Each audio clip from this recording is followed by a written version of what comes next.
How many properties are for sale or lease? What does it all mean? This morning, we're going to go through stock levels on the Northern Beaches.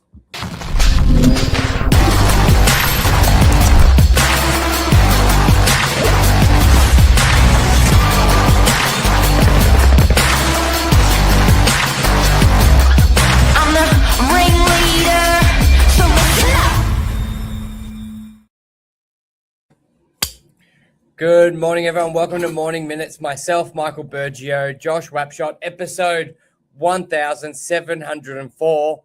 What is happening with property stock levels? What does it mean if they're going up or down? Here to talk about it this morning. Josh, good morning. How are you? Yeah, good, mate. How are you? Good, thank you. So stock levels. Let's start with, so do you think it's relevant to know how, as buyers, as agents, overall, how many properties are on the market for sale, for lease at any given time, and why, if so? Yeah, definitely. I mean, it goes back to the basics when it comes to price action, and that's supply and demand. So you've got 50% of the table of what you're looking at there with supply. So definitely important. Obviously, as supply increases, options increase for buyers. Generally means there's less competition on individual listings because of that choice. Demand levels on where there's less stock available, obviously there's more people fighting over the one property. So massive implications, stock levels on where price action sits and transactions.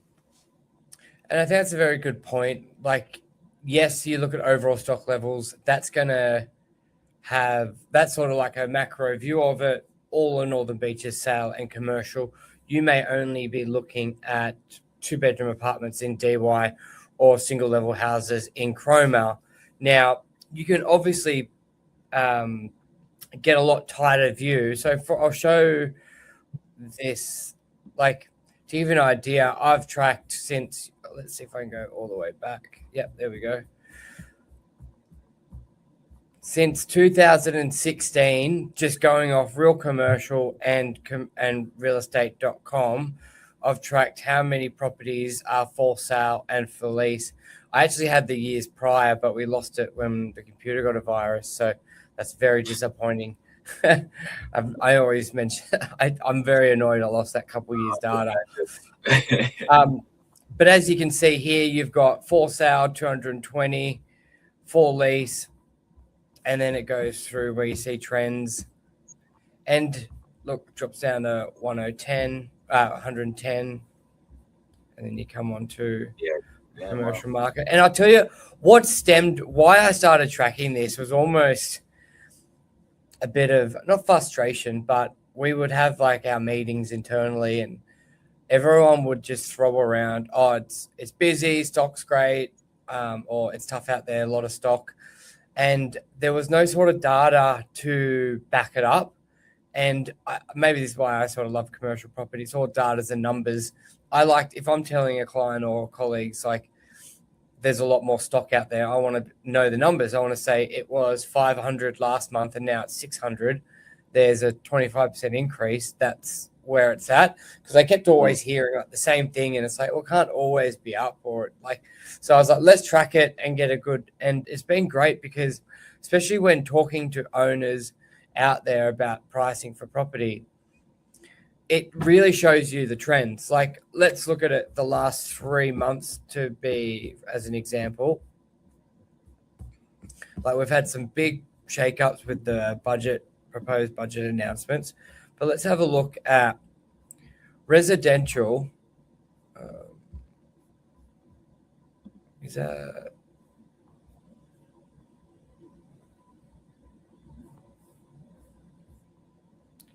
wrong one? I think. Yeah, here it is.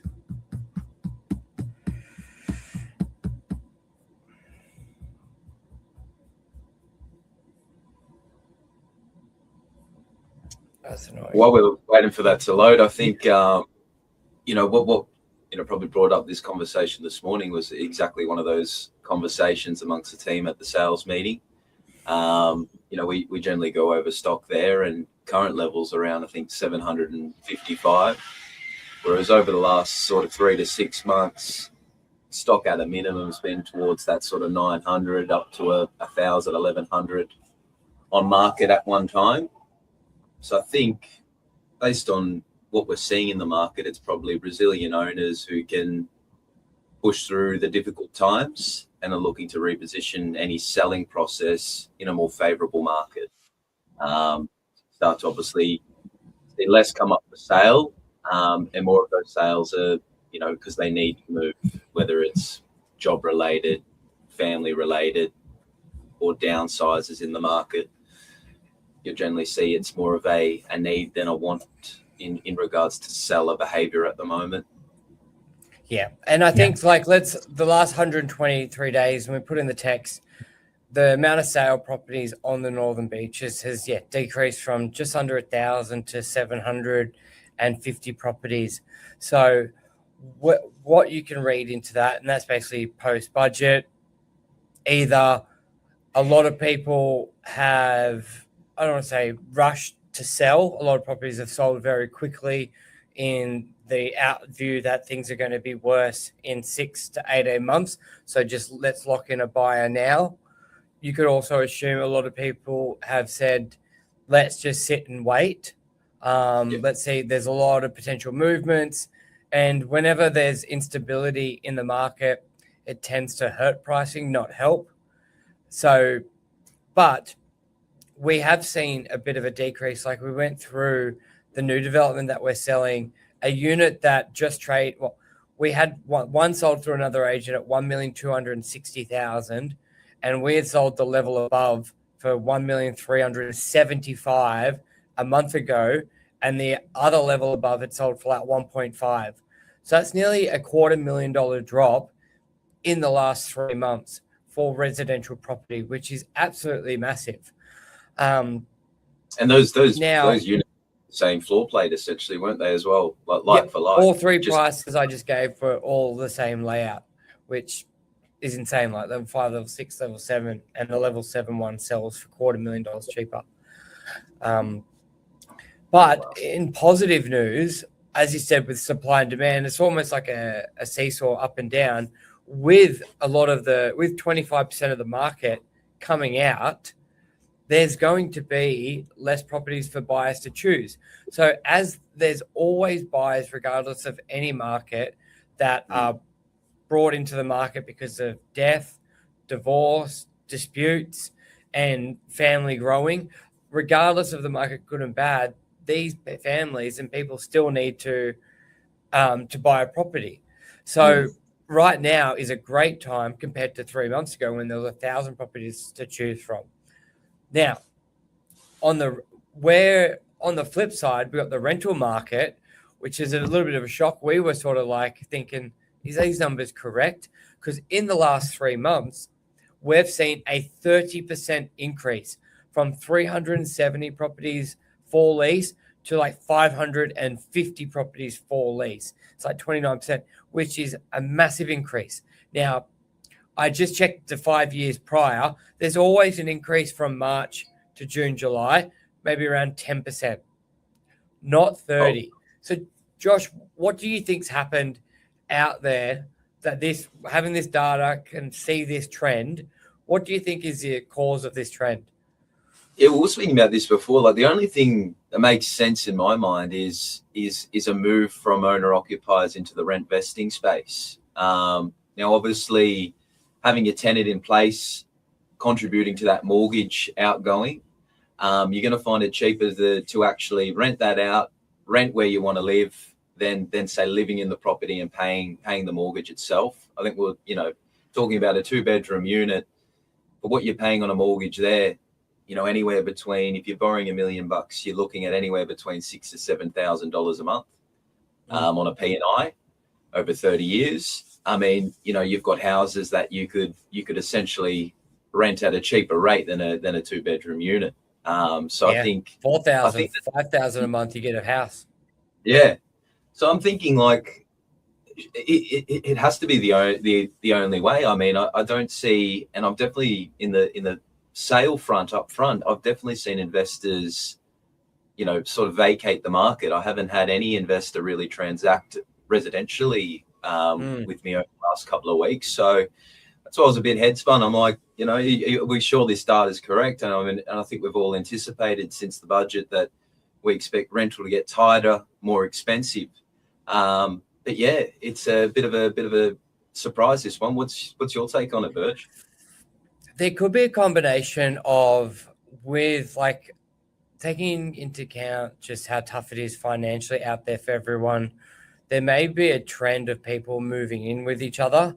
So instead of having someone having 2 one-bedroom apartments or boyfriend, girlfriend, quicker to move in together because everything is so expensive, you could be having a lot of kids moving back in with their parents. And that's because even if you're rent vesting, you're sort of putting one on, taking one off. So looking for an outcome where it's adding to the market. And one of the big things I can think of is kids moving back in with their parents, seniors moving in with their children, and basically what was previously 2 rental properties with a family, they're now only taking 1 to save funds. And another thing would be rents have gone up dramatically, so they are taking longer to lease, which then means more on the market. If everything leases in 7 days, and now it takes 21 days, that's going to pump those numbers up. So I think it could be a combination of everything we've said.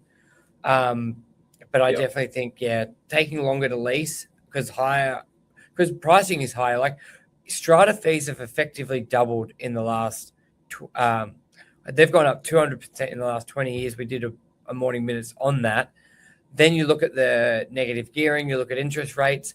Investors are hurting. Investors are not in the marketplace. So it's safe to say the rents they're going to be wanting for their assets are a lot higher than they would have been a few years ago. So I think it's a combination of all.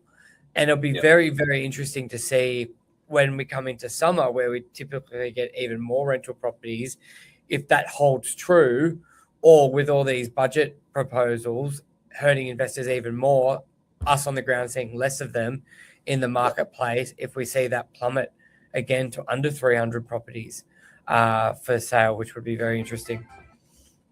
And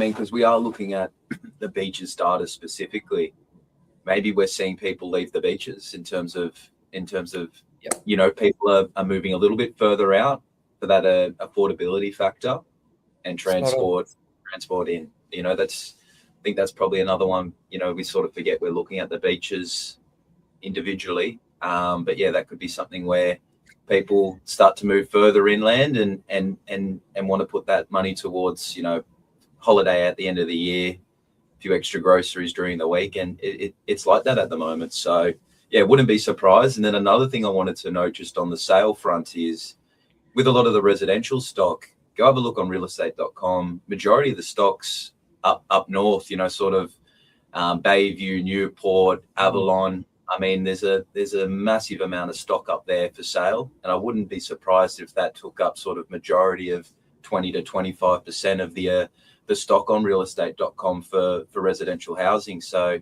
once you almost add that factor in, if you're looking from sort of, let's say Warrawood, Narrabeen up towards Manly, you're probably more closer to 400 to 500 residential that's available. So I think that's important.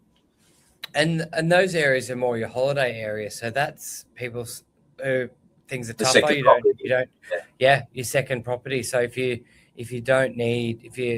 your income's changed and expenses, having that second or third mortgage isn't really a luxury anymore. So we're seeing that come on the market. Especially when you throw in land tax on top. Like I said, the poor old investor's hurting. Well, that's the thing. Like before, you could have 2 properties, 3 properties without paying land tax. Now, just your family home is so expensive. You're getting hit with every asset you have. Yeah. Beautiful. I think that covers it. Stock levels. Yeah. It's interesting to follow. I always love to see the trends and what it all means. You can, as we've discussed, many, you can go down many paths, but it's good to know. Yeah, definitely. Thanks, Burge. Thanks, guys. Thanks, Have a good everyone. day. Cheers. Bye. Bye.